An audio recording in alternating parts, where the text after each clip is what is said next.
you're a vice president, right, of a Fortune 100 company, Fortune 40. Fortune 40. How do you make time for your family? How do you make time for those other things that are important? Couple things. I don't walk in the door and take calls, by the way. And so I take all the calls before I walk in the door. So it doesn't mean I'm not taking the calls. I take all the calls. But when I walk through the door, I walk through the door, and I'm going to be 100% them. That might mean, by the way, I get home at 7 or 8 to take all the calls. But when I walk through, they're not confused as to my time or attention with them. Where possible, weekends are theirs exclusively. They get one guaranteed vacation a year, which is spring break, and they know what it is, and they get to pick it. And I'm 100% there during those windows. And so I've got a system where they know when I'm going to be there and where they know I'm going to be available. I fly 143 times a year. And so, Delta Airlines knows me really well, and I know them really well. Yeah. And so when I'm there, I have to make the time count, but I schedule around their events. And so when an important thing comes up, the answer is no, I can't be there today. I can be there tomorrow or the next day and move heaven and earth to do it, but I have XYZ event today, and that child is going to take priority because those 18 fast years, they're a blink.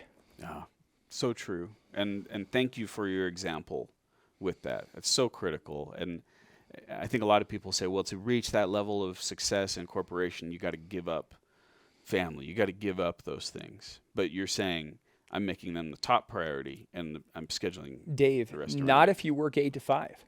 Almost none of their events are happening between 8 and 5. Some of them are, but not very many. A lot of them are after hours. And so if you show up 8 to 5, you get permission to be there at night. You've got to be so efficient during that 8 to 5. You do. And by the way, I have the luxury of having an incredible assistant as well. Thank you for bringing that up. So assistants everywhere, you're incredible because they do run and manage schedules.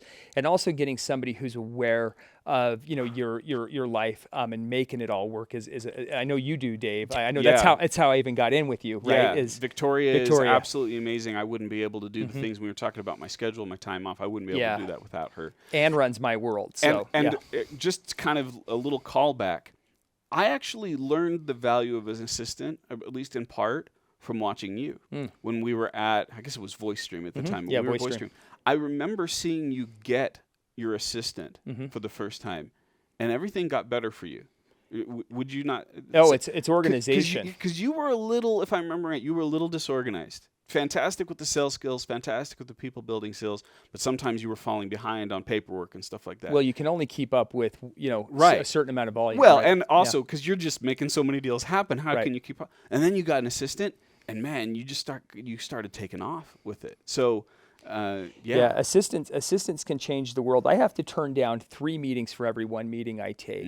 And saying no is important. Yes. But saying no the right way is also important. And it is, I am not able to do it, but here's who can. Let me get you to them. And so giving your permission to say no. And if you're a pleaser and you want to make people happy or you want to win, that is one of the hardest things that you'll ever deal with.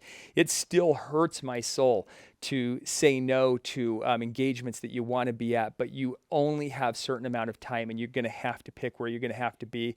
And it is a big leveler of where you're going to maybe end up. Absolutely. That I teach in my courses, whenever you say yes to one thing, you're saying no to something else. Yeah, and be true. If you're going to do it, yes, right? Sir. And otherwise say, I can't do it, so that you're not telling someone something you're not going to live into.